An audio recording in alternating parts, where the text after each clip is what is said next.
Good morning students. आज हम काव्य में आपको महादेवी वर्मा जी के बारे में बताएंगे, क्योंकि आज आपको व्याख्या पढ़नी है हिमालय से। इस शीर्षक की हम व्याख्या बताने जा रहे हैं। उससे पहले मैं दो पंक्तियाँ महादेवी वर्मा जी के बारे में कहूँगी। उसके बाद आपको समझना है कैसे संदर्भ लिखेंगे, प्रसंग कैसे लिखना है, और व्याख्या के बाद काव्य सौंदर्य आप अच्छा लिखेंगे, जिसके माध्यम से आपको पूरे अंक प्राप्त हो सकें। तो इसी क्रम में मैं सबसे पहले आपको इस शीर्षक से संबंधित जो है मैटर उसको बता रही हूँ और संदर्भ बताने जा रही हूँ। तो इसमें कवयित्री महादेवी वर्मा जी ने हिमालय के समस्त गुणों का वर्णन किया है। अगर हम ये कहें कि महादेवी वर्मा जी ने हिमालय का मानवीकरण किया है तो ये सर्वथा उचित है। आप संदर्भ लिखेंगे तो संदर्भ में आप लिख सकते हैं कि आधुनिक मीरा के नाम से विख्यात छायावाद की स्तंभ कवयित्री महादेवी वर्मा द्वारा रचित प्रस्तुत शीर्षक हिमालय से, ये हमारी पाठ्यपुस्तक हिंदी के काव्य खंड के हिमालय से नामक शीर्षक से उद्धृत है, जो यहाँ सांध्य गीत कविता से संकलित है। क्लियर हो गया होगा। फिर से मैं एक बार बोल रही हूँ कि आधुनिक मीरा के नाम से विख्यात छायावाद की स्तंभ महादेवी वर्मा द्वारा रचित प्रस्तुत पद्यांश हमारी पाठ्यपुस्तक हिंदी के काव्य खंड के हिमालय से नामक शीर्षक से उद्धृत है, जो हमारी पुस्तक में सांध्य गीत शीर्षक से संकलित है। क्लियर हो गया। अब हम बात करते हैं प्रसंग की। प्रसंग में आप देंगे कि प्रस्तुत पद्यांश में या प्रस्तुत कविता में कवयित्री महादेवी वर्मा जी ने हिमालय के सद्गुणों का वर्णन किया है और हिमालय का मानवीकरण किया है। मानवीकरण मीन्स होता है जब हम किसी प्राकृतिक वस्तु में मानवीय हाव भाव की समानता करते हैं तो वहाँ पर मानवीकरण अलंकार होता है। चलिए अब हम बताते हैं आपको व्याख्या। व्याख्या पे ध्यान दीजिए। क्या कहती हैं कवयित्री? हे चिर महान यह स्वर्ण रश्मि छू श्वेत भाल। कवयित्री महादेवी वर्मा ने कहा है कि हे हिमालय, आप चिरकाल से महान हो, यानी आप आज से नहीं अनादिकाल से चले आ रहे समय से आप स्थित हो और समाधिमान हो, इसलिए हे हिमालय आप चिरकाल से महान हो। यह स्वर्ण रश्मि छू श्वेत भाल। और क्या कह रही हैं कि ये जो सुनहरी किरणें, रश्मि मीन्स किरणें, किसकी किरणें पड़ती हैं? सूर्य की जब सुनहरी किरणें हिमालय पे पड़ती हैं, प्रातःकाल की सुनहरी किरणें जब पड़ती हैं तो ऐसा लगता है कि वो सुनहरी किरणें हिमालय के मस्तक को, श्वेत माने सफ़ेद, भाल मीन्स मस्तक, क्या कहना चाह रहे हैं कि हिमालय के श्वेत मस्तक को जब सूर्य की सुनहरी किरणें स्पर्श करती हैं तो ऐसा प्रतीत होता है कि मानो हिमालय भी हंसने लगा है, प्रसन्न हो गया है। आगे वर्णन करती हैं कि बरसा जाती रंगीन हास। उस समय ऐसा लगता है कि हिमालय की रंग बिरंगी हंसी बिखर रही है। ओके, कैसे रंग बिरंगी हंसी? क्योंकि जब सूर्य की सुनहरी किरणें सफ़ेद बर्फ पे पड़ती हैं तो उसमें से 7 रंगों की आभा परिलक्षित होती है, प्रतिबिंबित होती है, तो वो सतरंगी आभा के कारण ऐसा लगता है कि मानो हिमालय अपनी रंग बिरंगी हंसी के साथ मुस्कुरा रहा है। तो यहाँ पे मानवीकरण होगा। आगे कहते हैं सेली बनता है इंद्रधनुष परिमल मल मल जाता बतास। कवयित्री महादेवी वर्मा ने बहुत ही सुंदर रोचक वर्णन किया है। सेली मीन्स वचों होता है पगड़ी, इंद्रधनुष आप सभी जानते हैं कि 7 रंगों का होता है, और परिमल होता है सुगंधित हवा। तो सुगंधित हवा को परिमल कहा गया। अब हम आगे वर्णन करते हुए बता रहे हैं कि महादेवी वर्मा ने क्या कहा है कि सेली बनता है इंद्रधनुष। जब 7 रंगों के हमें रंग दिखते हैं, बर्फ के ऊपर सूर्य की किरणें पड़ती हैं, सतरंगी आभा होती है, तो एक को इन्होंने रंग बिरंगी हंसी कहा है। दूसरे संदर्भ में कहा है कि ऐसा लगने लगता है कि मानो हिमालय का मस्तक जो श्वेत बर्फ से सज्जित था उसके ऊपर सतरंगी इंद्रधनुष की पगड़ी सुशोभित होने लगी है। क्लियर हो गया? क्यों? क्योंकि बर्फ पर जब सूर्य की किरणें पड़ती हैं तो इसलिए 7 रंग प्रतिबिंबित हो रहे हैं।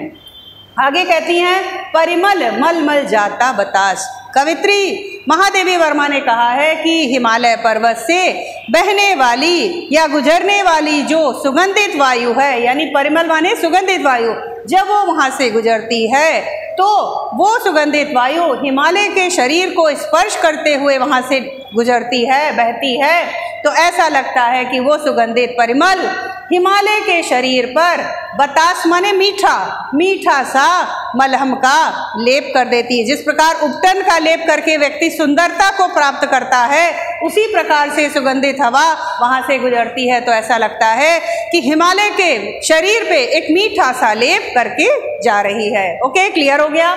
यहाँ पर एक ही शब्द की पुनरावृत्ति हुई है, पुनरुक्ति प्रकाश अलंकार हो जाएगा। पूरे में मानवीकरण है और अभी हम आपको आगे भी बताएंगे, अनुप्रास वगैरह भी है।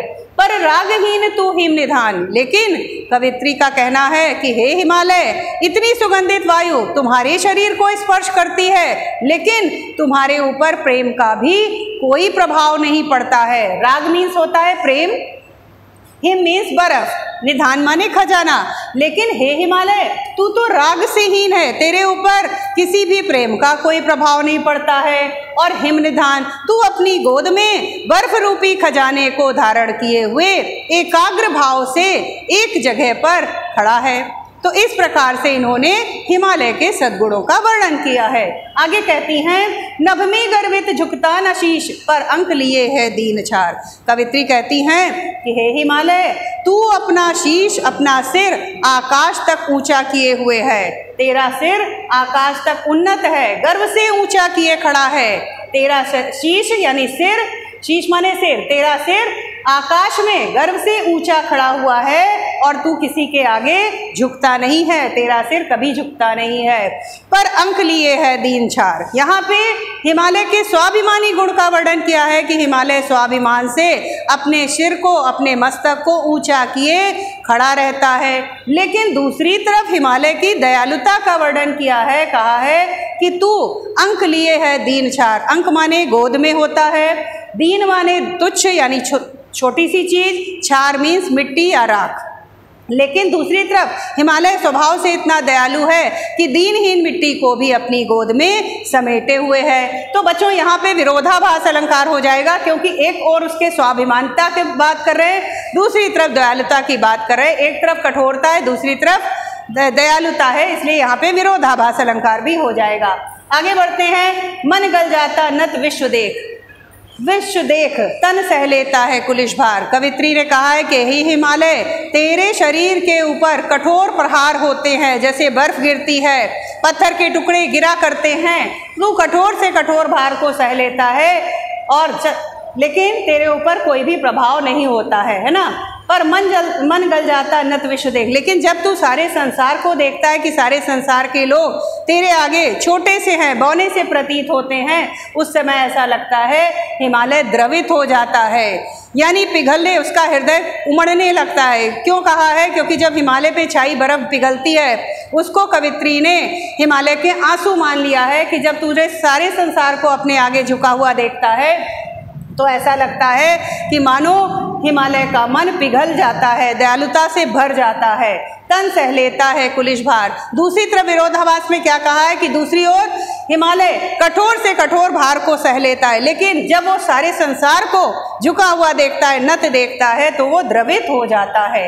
आगे देखिए, कितने मृदु कितने कठिन प्राण। कवित्री ने कहा है एक तरफ तेरा हृदय कितना बहुत कोमलता से भरा है, दूसरी तरफ कठोरता से भरा है, इसलिए यहाँ पर विरोधाभास अलंकार होगा।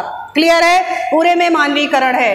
टूटी है तेरी कब समाधि झंझा, लौटे शत हार हार। कवित्री कहती कि हे हिमालय, तेरी समाधि कभी नहीं टूटती है। झंझा माने तूफान, चाहे कितने ही तूफान आते हैं तुझसे टकराते हैं। शत हार हार, सैकड़ों तूफान आते हैं तुझसे टकराते हैं और हार कर पराजित होकर लौट जाते हैं। इस लाइन में पुनरुक्ति प्रकाश अलंकार हो रहा है, लेकिन कोई भी हिमालय की एकाग्र चित्ता को तोड़ नहीं पाता।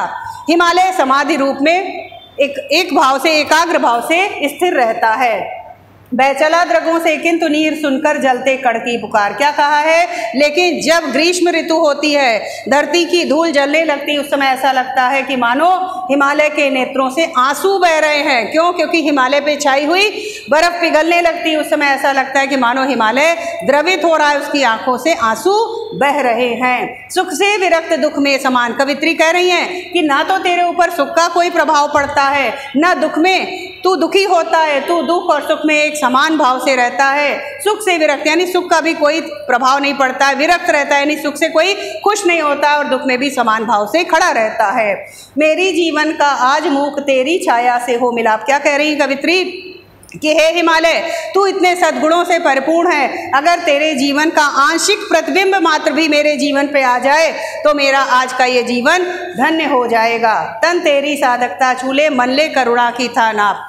आज मेरा जो शरीर है तुम्हारे साधकता माने तपस्वीपन को, एकाग्र भाव को अगर जरा भी स्पर्श कर ले, उसकी छाया मात्र भी हम जान लें तो मेरा जीवन सार्थक हो जाएगा। मन ले करुणा की था नाप। हे हिमालय, तेरे मन में कितनी गहराई है, कितनी करुणा है, कितनी दयालुता है, इसको अगर मैं जान लूँ, इसकी गहराई को समझ लूँ तो आज मेरा जीवन सार्थक हो जाएगा। उर्मे पावस द्रग में विहान। अंततः कवित्री ने कहा है कि हे हिमालय, हमारा हृदय, उर्मीस हृदय, मेरा हृदय आज पावस ऋतु के समान उमड़ रहा है, द्रग में विहान, और नेत्रों में एक नवीन सवेरा, नवीन सुबह आगे बढ़ने के लिए मुझे प्रेरित कर रही है। इस प्रकार से हिमालय के समस्त गुणों का वर्णन कवित्री ने किया है। अब काव्य सौंदर्य की बात करें तो आप इसमें कह सकते हैं कि पूरी ही कविता खड़ी बोली में है तो भाषा आपकी खड़ी बोली हो जाएगी। रस यहाँ पे शांत रस है, प्रसाद गुण हो जाएगा। थोड़ा सा आगे प्रेरित करने की बात है, इसलिए आप इसमें ओज गुण भी दे सकते हैं, ओज गुण भी देंगे, ठीक है। और आपका अलंकार मैंने बराबर आपको बताया है। शब्द शक्ति की बात करें तो यहाँ पे कह सकते हैं कि शब्द शक्ति इसमें अभिधा और लक्षणा दोनों होगी, और शैली है इसमें गीति काव्य शैली। तो मेरे विचार से इस कविता को आपने भली प्रकार समझ लिया होगा। इसको समझकर बार बार आप देखेंगे तब इसकी व्याख्या करेंगे। जहाँ ना समझ में आए आप वीडियो दोबारा देखेंगे। Okay student, thank you.